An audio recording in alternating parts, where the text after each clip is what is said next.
बिस्मिल्लाहिर्रहमानिर्रहीम। Dawn of modern physics unit number 11 है ये।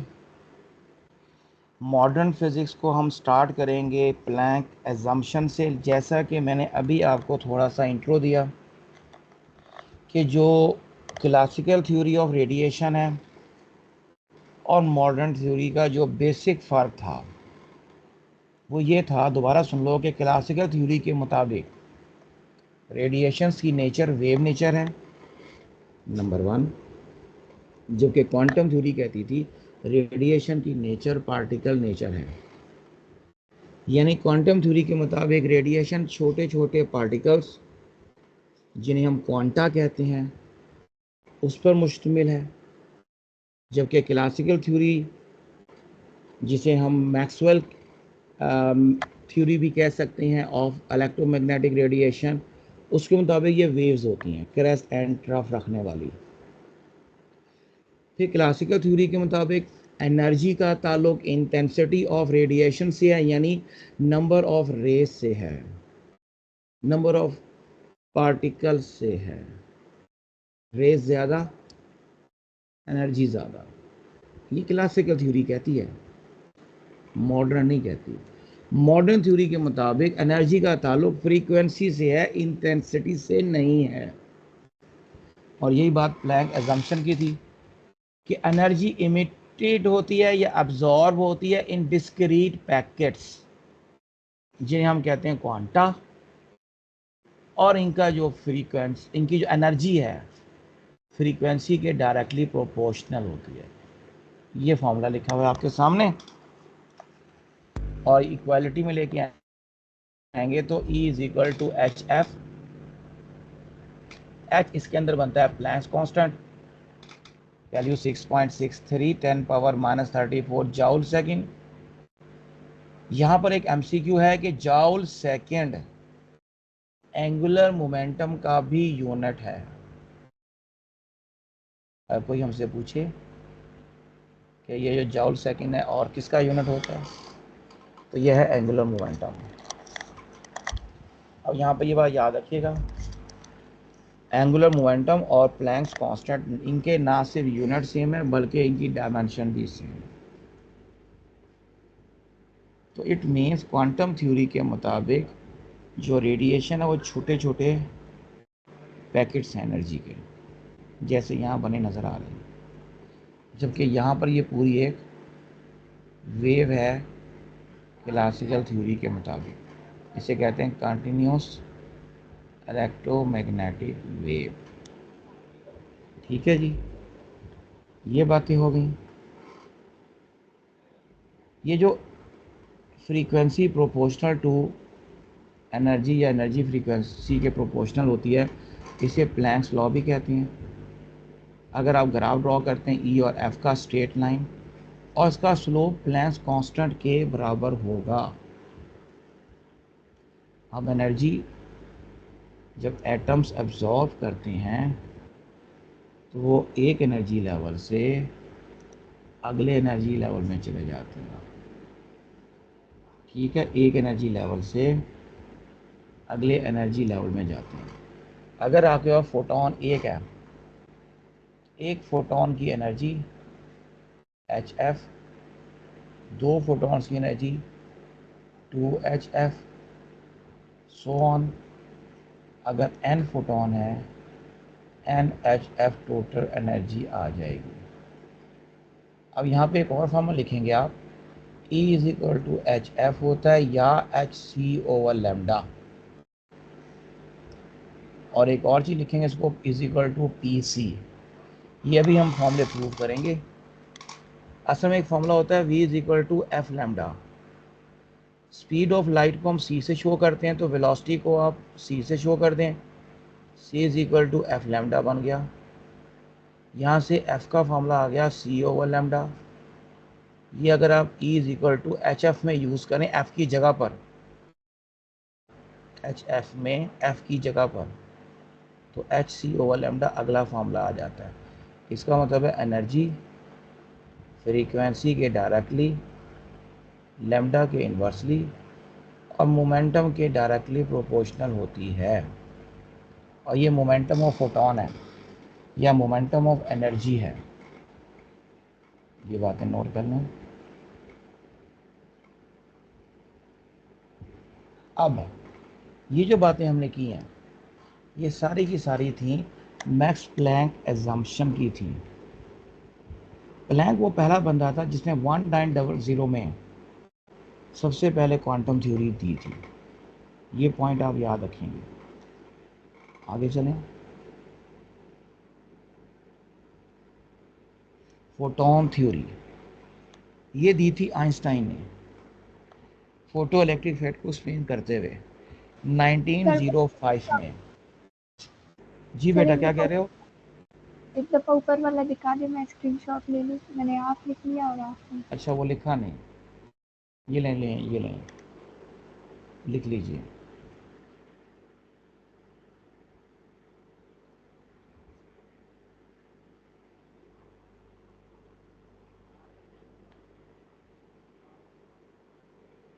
मुकम्मल हो जाए तो मुझे बताइए।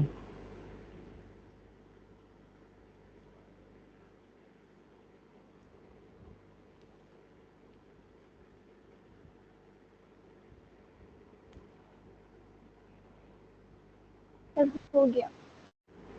ओके, तो मैं बता रहा था फोटोन थ्योरी हमें दी थी आइंस्टाइन ने 1905 में 1905 में। और ये उसने दी थी जब उसने फोटो इलेक्ट्रिक इफेक्ट को एक्सप्लेन किया था।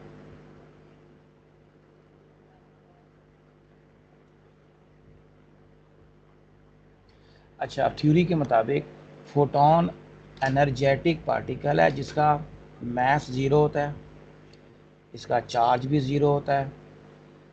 इस तरह से ना इलेक्ट्रिक फील्ड से अफेक्ट होता है ना मैग्नेटिक फील्ड से। फोटोन एलिमेंट्री पार्टिकल है, इसको सब डिवाइडेड नहीं किया जा सकता। इसमें एनर्जी भी है और मोमेंटम भी है। बाद बच्चे डिस्ट्रैक्ट हो जाते हैं कि मोमेंटम का फॉर्मूला होता है मास इनटू वेलोसिटी। अब वो कहते हैं फोटोन का जो मास है वो ज़ीरो है, यहाँ से रिजल्ट निकाल के बैठ जाते हैं कि इसका मोमेंटम भी ज़ीरो है। ऐसा नहीं है, momentum of photon is not equal to zero.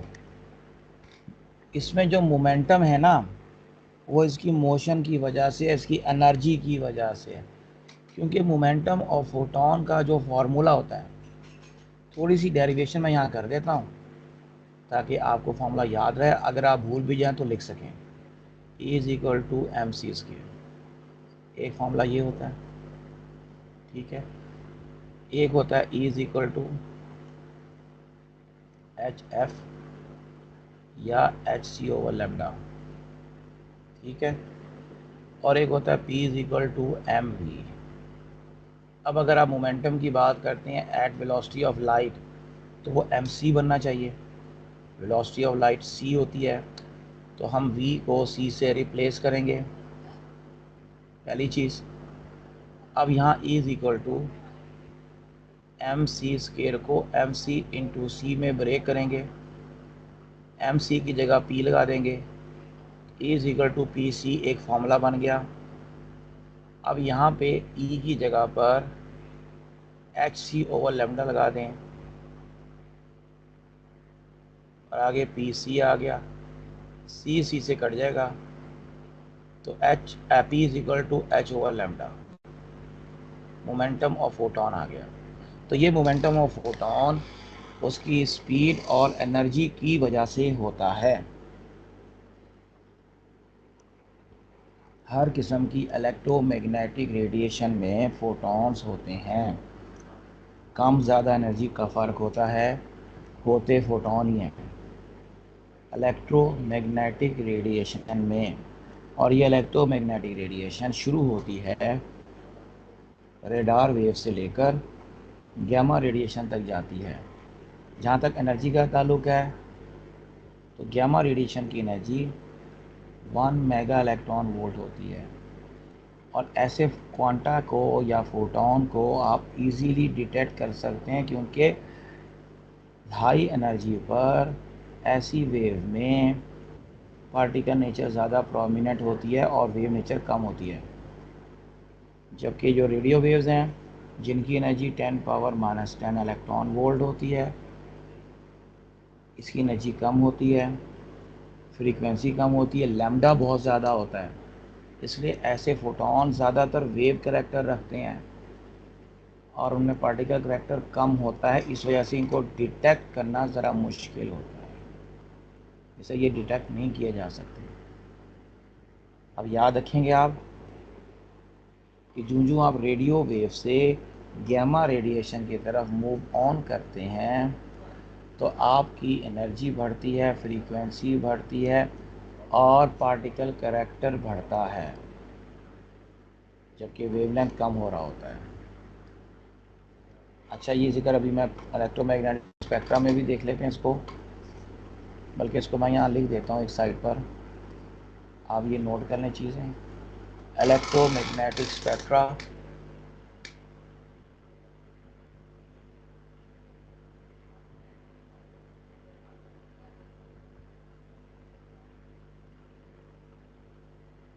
सबसे पहले इसमें आती है रेडार वेव्स। रेडार वेव से इधर आ जाती है तो वो टीवी बैंड वगैरह आते हैं आपके पास, टीवी और रेडियो बैंड्स, ठीक है, रेडियो वेव्स आ जाती हैं। फिर आ जाती हैं माइक्रोवेव्स, फिर आ जाती हैं इंफ्रारेड वेव्स। माइक्रोवेव्स है नीचे करके लिख रहा हूँ मैं ताकि जगह मेरी बच जाए। फिर इंफ्रारेड, ये तरतीब याद रखनी है। फिर आ जाता है विजिबल रीजन,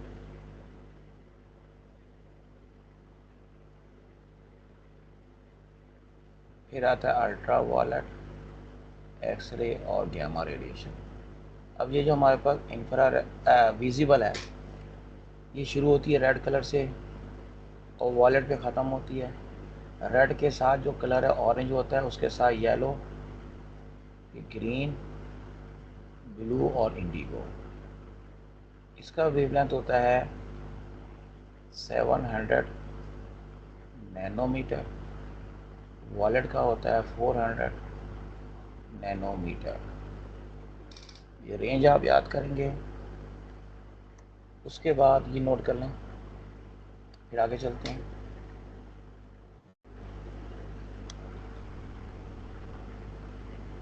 इसमें एक और बात आप नोट करते जाएंगे,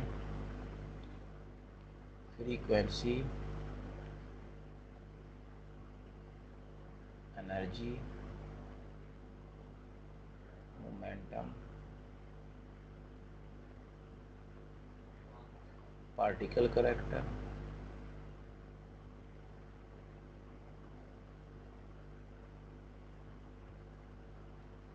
और वेव करैक्टर।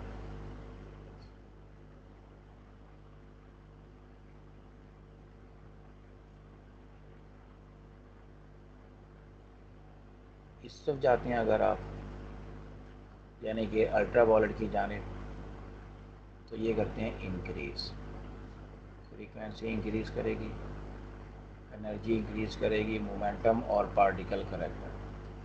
जबकि वेव करैक्टर इधर डिक्रीज करता है और लैम्डा वेवलेंथ भी इस तरफ डिक्रीज करता है।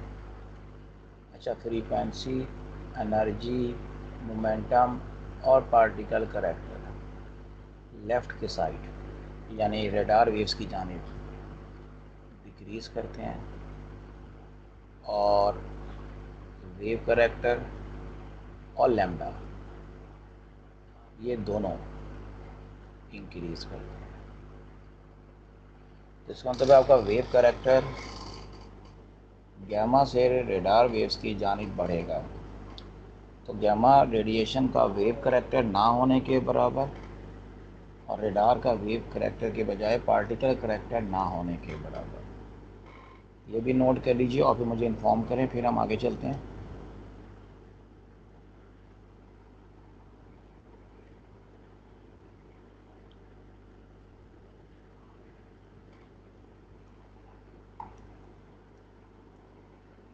जी बेटा, हो गया। Yes sir. अब ये सारे फॉर्मूले बता चुका हूँ आपको। अगर आप ई एफ का ग्राफ खींचते हैं तो वो तो स्ट्रेट लाइन है, लेकिन ई और लैम्डा का कर्व है, जबकि ई का पी के साथ स्ट्रेट लाइन है, और इनका स्लोप स्पीड ऑफ लाइट के बराबर है। ये एक छोटा शॉर्टकट फार्मूला नोट करें, इसको इस तरह याद कर लें या इस तरह याद करें, 12,400 angstrom divided by lambda. Angstrom का मतलब होता है आप 10⁻⁻10 इलेक्ट्रॉन वोल्ट। अगर लैम्डा पता हो और एनर्जी निकालनी हो, इस फॉर्मूले से आप निकाल सकते हैं डायरेक्ट इलेक्ट्रॉन वोल्ट में। अब 1 इलेक्ट्रॉन वोल्ट का मतलब होता है 1.6 10⁻⁻19 जाउल। तो 1 इलेक्ट्रॉन वोल्ट की जगह ये वैल्यू लगाई जाए तो आंसर जाउल में भी जा सकता है, और 1/1.6 10⁻⁻19 इलेक्ट्रॉन वोल्ट करते हैं तो ये 1 जाउल होगा, और ये बराबर होगा 6.25 10⁻18 इलेक्ट्रॉन वोल्ट के। तो जाउल से इलेक्ट्रॉन वोल्ट में आना हो तो ये 6.25 10⁻18 इलेक्ट्रॉन वोल्ट। ये पुटअप करते हैं फॉर्मूले में।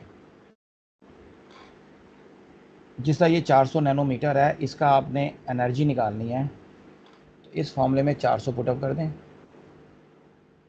नैनो के लिए 10⁻⁻9 लगाओगे तो 1240 लगेगा, वरना 12,400 भी याद कर सकते हो। तो 3.1 इलेक्ट्रॉन वोल्ट डायरेक्ट आंसर आ जाएगा। इस तरह आप सवाल हल कर सकते हैं। ये चीज़ें नोट कर लें जो मैंने एक्स्ट्रा लिखी हैं इसके अंदर। बाकी तो आपको फाइल में शेयर कर दूंगा, फाइलें मिल जाती हैं आपको इजीली। यस सर, और सर नोट भी कर लिया मैंने। और नोट कर लिया मैंने ये स्क्रीन में। पता नहीं आपकी आवाज़ बाकी अब अभी समझ नहीं आई। अपना माइक ज़रा मुँह के आगे रख के ऊंची आवाज़ में बात करो। सर मैंने नोट कर लिया जो आपने ये स्क्रीन पे लिखा है। अच्छा अच्छा, ठीक है ठीक है ठीक है। अच्छा जी, अब आगे आ जाएं। मोमेंटम ऑफ फोटोन, ये मैं आपको बता चुका हूँ इसका फॉर्मूला। इसका एक शक्ल है एच ओवर लैम्डा, एक ई ओवर सी, वो जो E is equal to P C निकाला था, और एक शुरू में इस फॉर्मूले से सी काटने से पहले एच एफ ओवर सी। अगर आप लैम्डा की वैल्यू पुटअप कर देते हैं इसके अंदर, ये फॉर्मूला याद करने हैं। तो मोमेंटम ऑफ फोटोन फ्रीक्वेंसी के डायरेक्टली, लैम्डा के इन्वर्सली, और एनर्जी के डायरेक्टली प्रोपोर्शनल होता है। इसी तरह मोमेंटम के ग्राफ की भी वही शेप्स है जो एनर्जी की शेप्स होती हैं। ये तीनों ग्राफ की शेप्स याद रखनी है, ठीक है। अगर ज़्यादा फोटोन है, मैं बता चुका हूँ अभी, एन एच एफ या N H C over lambda या एन पी सी फॉर्मूला होगा ज़्यादा फोटोन्स में। उसके बाद नंबर ऑफ फोटॉन्स का एनर्जी के साथ रिलेशन निकालना हो, यानी एनर्जी अगर कांस्टेंट कर दें, सेम एनर्जी के लिए दो अलग अलग कलर्स हैं, तो नंबर ऑफ फोटॉन फ्रीक्वेंसी के साथ इन्वर्सली प्रोपोर्शनल है, और लैम्डा के साथ डायरेक्टली। यानी रेड कलर और ब्लू कलर की एनर्जी अगर सेम हो जाती है तो रेड कलर के अंदर फोटॉन्स ज़्यादा होंगे, क्योंकि रेड का लैम्डा ज़्यादा है और ब्लू का लैम्डा कम होता है। मैंने ऊपर वैल्यू लिखवाई है, 700 नैनोमीटर रेड की वैल्यू है, 400 वॉलेट की वैल्यू है। तो ऑब्वियसली 700 से नीचे ब्लू कलर होगा, जो वॉलेट के थोड़ा साथ ही होता है। पॉइंट क्लियर हो गया। Speed of photon yes 3 sir. Into 10⁻8, ये भी पता है आपको। स्पीड ऑफ फोटोन वेवलेंथ पे डिपेंड करती है फ्रीक्वेंसी, ठीक है, depends upon wavelength in a medium.